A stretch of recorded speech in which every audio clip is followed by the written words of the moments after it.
여러분, 사람들은 저마다 다 삶의 이유를 갖고 삽니다. 어떤 사람은 성공이 삶의 이유고, 어떤 사람은 인생의 즐거움을 누리는 것이 삶의 이유고, 어떤 사람에게는 반드시 이루고자 하는 어떤 일이나 프로젝트가 삶의 이유고, 어떤 사람에겐 배우자나 자녀가 삶의 이유가 되기도 합니다. 그런데 정말 그것이 내 삶의 이유인지를 확인할 수 있는 방법이 있습니다. 내가 그 삶의 이유를 위해서 어떤 대가도 어떤 희생도 치를 수 있는가 질문해 봐야 돼요. 그때 그럴 수 있지라고 한다면 그것이 정말 내 삶의 이유인 것입니다. 그렇다면 오늘 여러분에게 있는 삶의 이유는 무엇입니까? 오늘 말씀을 통해서 우리가 그것을 좀 생각해 보았으면 좋겠습니다. 요한복음 12장 말씀을 보면 예수님께서 십자가 고난을 앞두시고 예루살렘에 입성하셨을 때 헬라인 몇 명이 예수님을 찾아왔다라고 했습니다. 예수님 만나기를 원했다라는 거예요. 빌립에게 부탁을 했습니다. 예수님 좀 만나게 해달라고. 그래서 빌립과 안드레가 예수님께 말씀을 드렸죠. 예수님, 헬라인 몇 사람이 찾아왔어요. 예수님 만나기를 원합니다. 여러분, 그때 예수님께서 가타부타 대답을 안 하시고 엉뚱한 말씀을 하십니다. 뭐라고 말씀을 하시는가 하면 요한복음 12장 24절에 내가 진정으로 너희에게 말한다. 밀알 하나가 땅에 떨어져 죽지 않으면 하나를 그대로 있고 죽으면 열매를 많이 맺는다. 이 말씀을 하십니다. 아니, 헬라인들이 당신을 좀 뵙기를 원합니다. 그러면 만나겠다, 안 만나겠다, 이 말씀을 하셔야 되는데 밀알 얘기를 하십니다. 밀알이 그대로 있으면 아무것도 일어나지 않지만 썩어지면 많은 열매를 맺는다. 이 말씀을 하시는 거예요. 왜 예수님께서 그렇게 대답하셨을까요? 여러분, 예수님의 이 대답은 예수님을 만나기를 원했던 헬라인들뿐만 아니라 예수님의 제자들에게도 예수님이 주시기를 원하는 어떤 메시지가 있었다라는 사실을 알려주시기를 원하셨기 때문입니다. 이런 거죠. 그저 호기심이나 자기가 원하는 바를 얻기 위해서라면 굳이 예수님을 찾을 이유가 없다라고 말씀하시는 거예요. 그건 그저 시간 낭비일 뿐이다 라는 메시지를 주시기를 원했던 거예요. 여러분, 예수님은 원하시는 것이 있었어요. 모든 사람들이 예수님을 삶의 이유로 삼는 것입니다. 예수님 원하시는 것은 따로 있었습니다. 모든 사람들이 예수님이 한 알의 밀알이 되신 것처럼 예수님처럼 한 알의 밀알이 되기를 원하시는 것, 그것을 주님이 원하셨다라는 겁니다. 왜냐하면 예수님 당신이 그 길을 가시고 있었기 때문입니다. 예수님께서 땅에 떨어져 죽으심으로 수많은 열매를 맺는 길을 가고 계셨기 때문입니다. 여러분, 오늘 말씀을 보면 그 사실을 분명히 알 수 있지 않습니까? 자, 예수님께서 제자들과 마지막 식사하시고 그들의 발을 씻겨주셨습니다. 그리고 긴 말씀을 하시는데 요한복음 14장부터 17장까지 긴 말씀을 하시는데 아주 중요한 말씀을 그때 다 하셨습니다. 예를 들면 너희도 서로 발을 씻겨야 된다. 서로 사랑해야 된다. 이것이 새 계명이다. 내가 곧 길이요 진리요 생명이다. 내 이름으로 구하는 것은 내가 다 행할 것이니까 너희들 기도하며 살아야 된다. 보혜사 성령이 오셔서 영원히 너희와 함께 하실 것이다. 나는 포도나무여 너희는 가지니까 내 안에 거해야 된다. 나 때문에 너희들이 고난과 박해를 당할 것인데 그때 너희가 담대해야 된다. 이런 말씀을 쭉 하십니다. 그리고 예수님 당신을 위해서, 그리고 제자들을 위해서 주님이 긴 기도를 하시는 말씀이 17장에 나옵니다. 자, 그 다음에 오늘 우리가 읽은 말씀이 나오는 건데 1절 말씀을 보니까 그렇게 하신 다음에 예수님께서 겟세마네 동산으로 가셨다라고 했습니다. 여러분, 기드론 시내 건너편으로 가셨다, 겟세마네 동산으로 가셨다라는 거예요. 여러분, 그런데 우리가 1절 2절 말씀을 보면서 주목해야 될 것은 마태나 누가와 달리 여러분, 이 요한은 예수님이 기도하신 내용을 생략한 겁니다. 마태나 누가는 예수님께서 겟세마네 동산에 가셔서 땀방울이 핏방울 떨어지는 것처럼 기도하신 내용을 우리에게 자세하게 알려주고 있잖아요. 얼마나 예수님께서 마음이 어려우셨으면 아버지여, 할 수만 있거든 이 잔을 나에게서 옮겨주십시오. 그러나 기도의 결론은 뭐라고 맺으셨죠? 나의 원대로 마시옵고 아버지의 원대로 하옵소서. 여러분, 간절히 기도하시지 않습니까? 그런데 요한은 그 기도의 내용을 싹 뺍니다. 그리고 어떤 내용을 소개하는가 하면 이 가룟 유다가 예수님을 잡으려고 온 사람들이 이끌고 예수님을 찾으러 온 그 사실을 우리에게 소개하고 있습니다. 여러분, 왜 요한은 그렇게 기록한 것일까요? 요한이 우리에게 이 복음서를 통해서 전하기를 원했던 메시지가 있었던 것입니다. 그것은 어떤 메시지입니까? 예수님은 전적으로 타락하여 지옥에 갈 사람을 구원하기 위해서 스스로 땅에 떨어져 죽는 한 알의 미랄이 되는 길을 뚜벅뚜벅 걸어가셨다. 그것을 우리에게 알려주시기를 원했던 거예요. 요한이 그것을 원했던 거예요.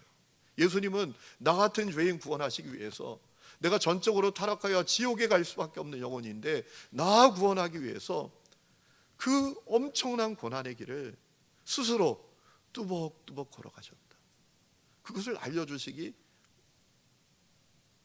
원했던 거예요. 여러분, 2절 말씀을 보니까요, 이런 내용이 있어요. 이 겟세마네 동산은 제자들과 가끔 예수님이 모이시는 곳이었기 때문에 예수님을 파는 가룟 유다도 그곳을 알았다라는 겁니다.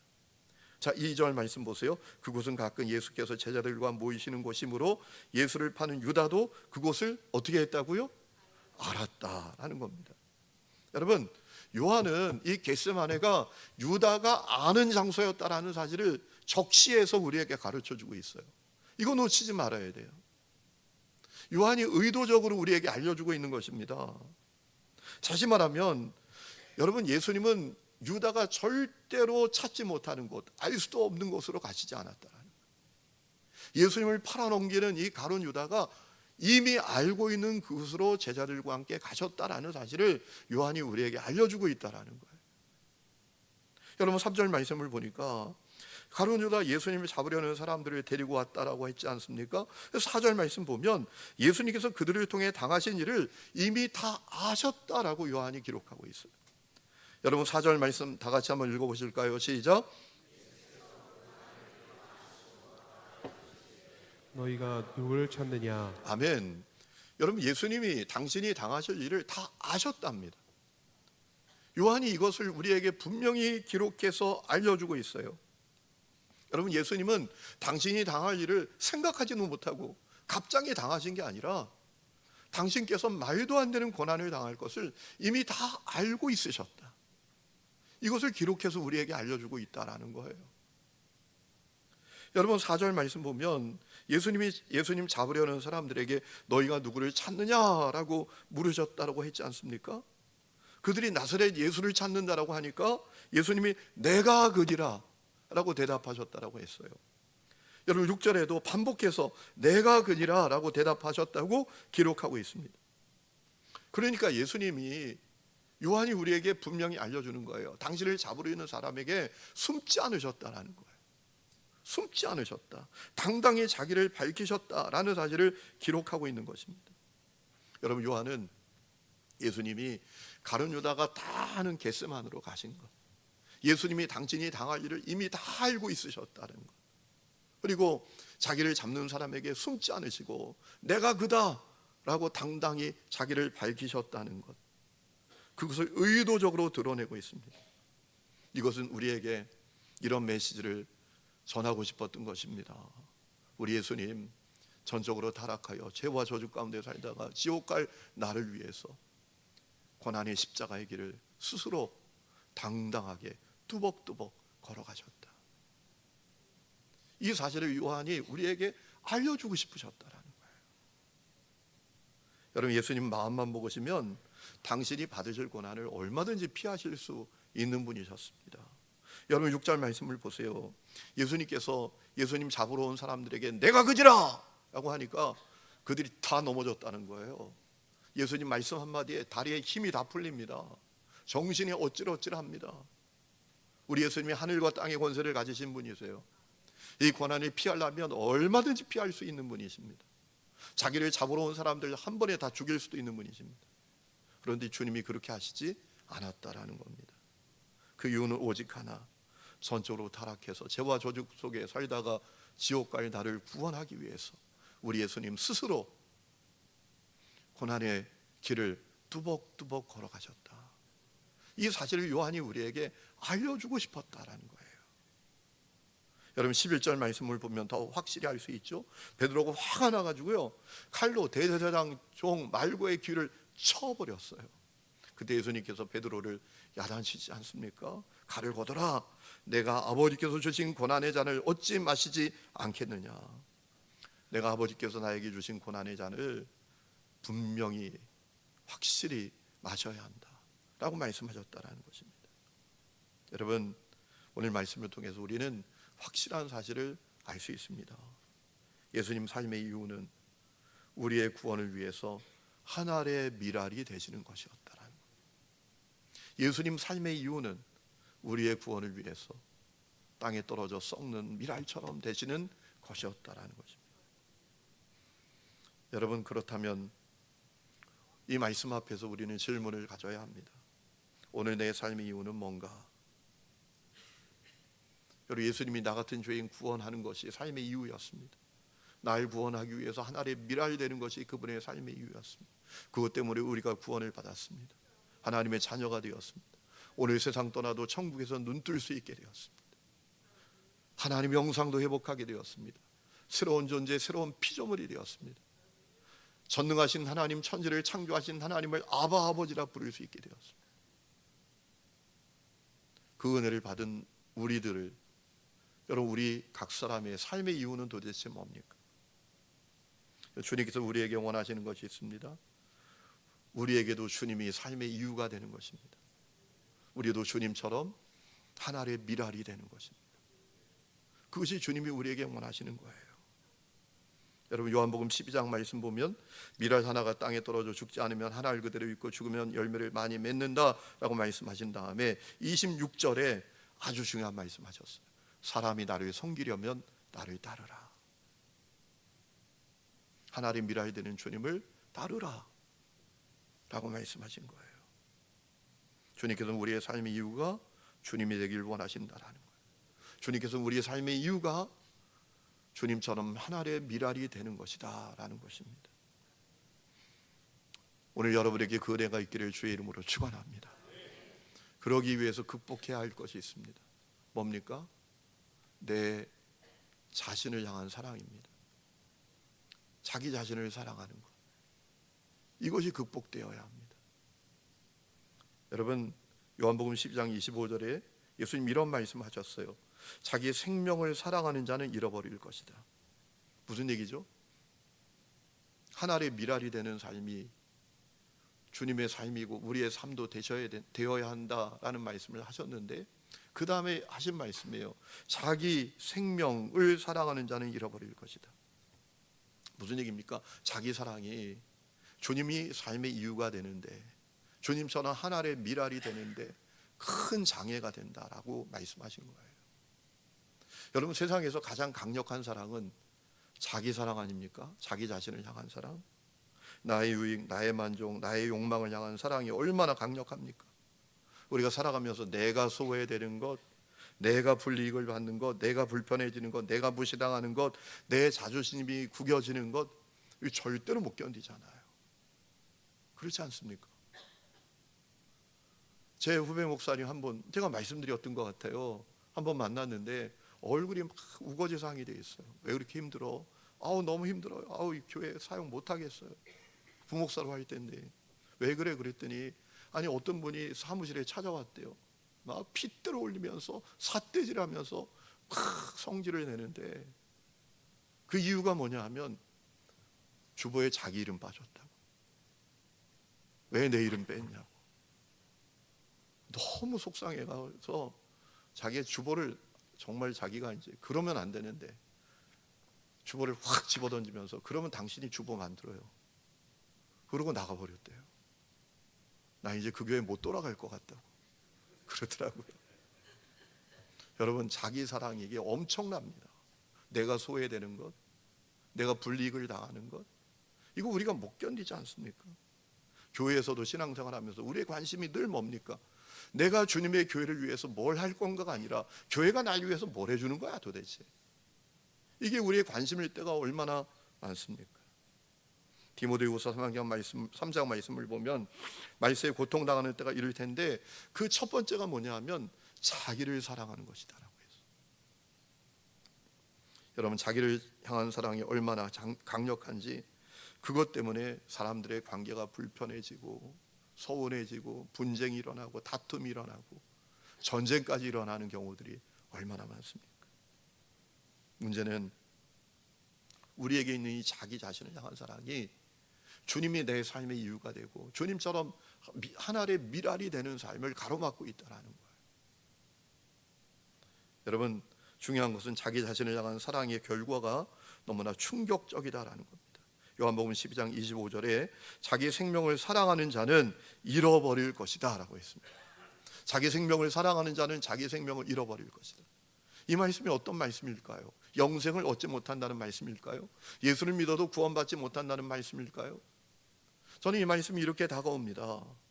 자기가 사랑하던 자기의 유익, 만족, 욕망, 안락함, 세상 모든 것들이 다 부질없는 것이 되고 물거품이 되는 것을 보게 될 것이다 라는 말씀인 것 같아요. 여러분, 고린도전서 3장에 그런 말씀이 나오지 않습니까? 우리의 각 사람의 그 인생에 쌓은 공적이 불로 시험을 다 받게 될 것이다 라고 했어요.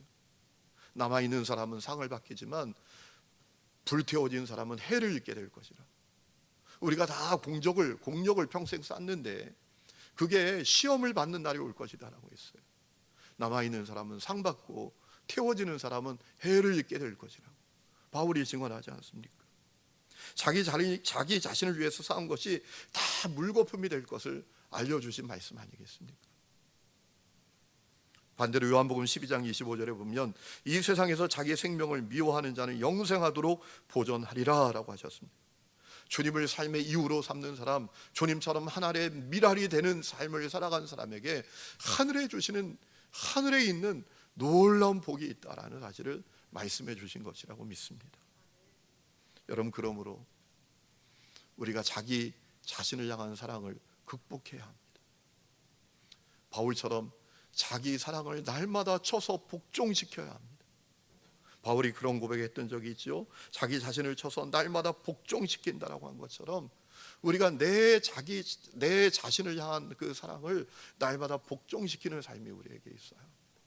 그리고 날마다 나는 십자가에 못 박고 주님 내 안에 사시는 삶을 살아야 돼요. 갈라디아서 2장 20절에 바울이 고백했죠. 내가 그리스도 안에 십자가에 못 박혔나니 이제는 내가 사는 것이 아니라 내 안에 예수께서 사시는 것이다. 날마다 이 삶이 우리에게 일어나야 합니다. 두 번째는 날마다 은혜로 충만해야 돼요. 은혜로 충만하면 은혜가 날 움직입니다. 은혜가 날 지배하게 됩니다. 그래서 여러분, 바울이 고린도전서 15장 10절에 내가 나 된 것은 하나님의 은혜로 된 것이니 내가 모든 사도보다 더 많이 수고했지만 내가 한 것이 아니고 오직 나와 함께 하신 하나님의 은혜다라고 했습니다. 주님의 은혜가 넘치니까요, 삶이 달라져요. 자기 자신을 쳐서 복종시키게 되는 것은 말할 것도 없고 아무리 주님을 위해서 대단한 것을 했어도 그건 내세우지 않아요. 오직 주님만 왕이시고 주님만 높이게 되고 그와 같은 삶이 자연스러워진다는 것이죠. 여러분, 오늘 우리에게 이와 같은 은혜가 있기를 주의 이름으로 축원합니다. 다윗 브레너라는 사람이 있습니다. 이분이 1718년 미국 커네티컷 주에서 태어났습니다. 어릴 때 부모님이 돌아가셔가지고 비참하게 성장했습니다. 그런데 21살 때 이분이 은혜를 받고 회심을 하게 됩니다. 그때 이런 고백을 하게 됐다라고 해요. 하나님의 영광이 세상의 모든 것보다 귀하다. 야, 얼마나 멋진 고백입니까? 은혜를 받아도 이런 고백을 갖게 되어야 되지 않겠습니까? 하나님의 영광이 세상의 모든 것보다 귀한 것을 그가 알게 되었대요. 그가 공부를 잘해서 예일대학교에 입학을 했는데 세속적인 교수님과의 마찰로 학교를 그만둡니다. 그리고 어떻게 하는가 하면 인디언을 전도하기 위해서 인디언 마을로 들어갑니다. 숲으로 들어갑니다. 그래서 그 숲에서 인디언을 전도하기 위해서 말할 수 없는 어려움을 겪으면서 복음을 전합니다. 5년 동안 벌레와 추위와 또 배고픔과 너무나 어려운 환경과 싸우면서 그가 그 인디언들에게 복음을 전하려고 몸부림치는데 1745년에 놀라운 일이 일어나요. 그 인디언 마을에 부흥의 역사가 일어난 거예요. 그렇게 마음이 강박했는데 그들이 다 예수님을 믿게 되고요, 구원받는 역사가 일어나게 된 것입니다. 그런데 안타까운 일이 생겨요. 결핵에 감염됩니다. 그래서 투병하게 됩니다. 너무 고통을 받아요. 그런데 그 사역을 포기하지 않고 최선을 다해서 사역하다가 29살 나이에 하나님의 부름을 받습니다. 여러분, 이 다윗 브레이너가 사람들에게 큰 영향을 끼친 이유는 그가 남긴 일기 때문입니다. 아주 주옥 같은 믿음의 일기를 남겼어요. 우리가 잘 아는 조나단 에드워드가 그 일기를 보고 너무 감동을 받아서 그 일기를 책으로 만들었습니다. 다윗 브레너의 생애라는 책을 만들었는데요, 여러분, 이 책이 수많은 사람들에게 선하고 거룩한 영향력을 끼칩니다. 우리가 잘 아는 윌리엄 캐리, 또 짐 엘리엇, 그들이 다 이 책을 읽고 하나님께 자기 인생을 드렸다라고 해요. 여러분, 그 일기에 이런 글을 이 다윗 브레너가 남겼습니다. 한번 잘 들어보세요. 나는 세상에 속한 모든 것들이 소멸되기를 원한다. 나는 오직 주님 한 분만이 나의 전부가 되기를 갈망한다. 또 이런 고백을 남겼습니다. 나에게 1000개의 생명이 있다면 그 모두를 주님께 드리고 싶다. 그러나 슬프게도 내게는 단 하나의 생명뿐이며 그것조차 너무나 보잘것없다. 여러분, 놀라운 고백 아닙니까? 여러분, 이 다윗 브레너는 주님이 자기 삶의 이유가 되었던 사람이에요. 주님처럼 하나의 미랄이 되기를 원하는 것이 그의 삶의 이유였다는 것입니다. 여러분, 오늘 여러분의 삶의 이유는 무엇입니까? 기독교 역사 속에 주님을 삶의 이유로 삼은 사람들, 주님처럼 하나의 미랄이 되는 것을 삶의 이유로 삼는 사람들은 너무나 많았습니다. 그들을 통해서 하나님의 역사는 계속되어 왔어요. 제가 부산에 사역할 때 몇 번 드린 말씀이에요. 그러나 저는 이 얘기를 100번도 하고 싶어요. 개당 99개에 있는 교회를 이전하기로 제가 마음 먹고 제일 먼저 누구를 찾아갔냐 하면 이제 선임 장로님이었던 천성길 장로님 찾아갔습니다. 제 안에 있는 마음을 나누었어요. 장로님, 우리 교회 이러다가 망합니다. 개당 99개에서 내려와야 됩니다. 제가 교회를 이전하고 건축했으면 좋겠습니다. 장로님 어떻게 생각하세요? 그랬더니 그분이 하는 얘기가 바로 고민도 없이 저에게 얘기하셨어요. 목사님, 제가 사업을 하다가 어려워져서 남은 거라고는 저 다대포에 아파트 한 채밖에 없어요. 그런데 목사님, 제가 남은 그 아파트 한 채, 그것마저도 주님께 드리겠어요. 그러니 목사님 마음에 주신 주님의 비전을 가지고 밀고 나가세요 라고 하더라고요. 저는 그 교회의 변화 역사, 부흥의 역사가 그 장로님의 고백으로부터 시작이 되었다고 믿습니다. 하나님 그 고백을 받으신 거예요. 어떻게 그럴 수 있었을까요? 다른 것 아닙니다. 어떤 사람은 그럴 수 있어요. 아니, 광신자 아니야, 광신자. 어떻게 교회를 위해서 자기 나무집 하나를 바쳐? 그런데 그는 어떻게 그럴 수 있었을까요? 주님이 자기 삶의 이유예요. 하나의 미랄이 되는 것이 자기 삶의 이유였어요. 그래서 역사가 일어난 거예요. 여러분, 기독교 역사 속에 주님을 삶의 이유로 삼은 사람들이 많았습니다. 그리고 그들을 통해서 놀라운 일들이 일어났습니다. 오늘날 신앙의 기준이 너무나 낮아집니다. 이러한 때 우리 하나님교회 성도들은 당신의 삶의 이유는 무엇입니까? 라고 누군가 묻는다면 주님이 내 삶의 이유입니다. 주님처럼 땅에 떨어져 썩어져 죽는 하나의 미랄, 그것이 내 삶의 이유입니다. 이 고백을 갖는 성도들이 될 수 있기를 주의 이름으로 축원합니다.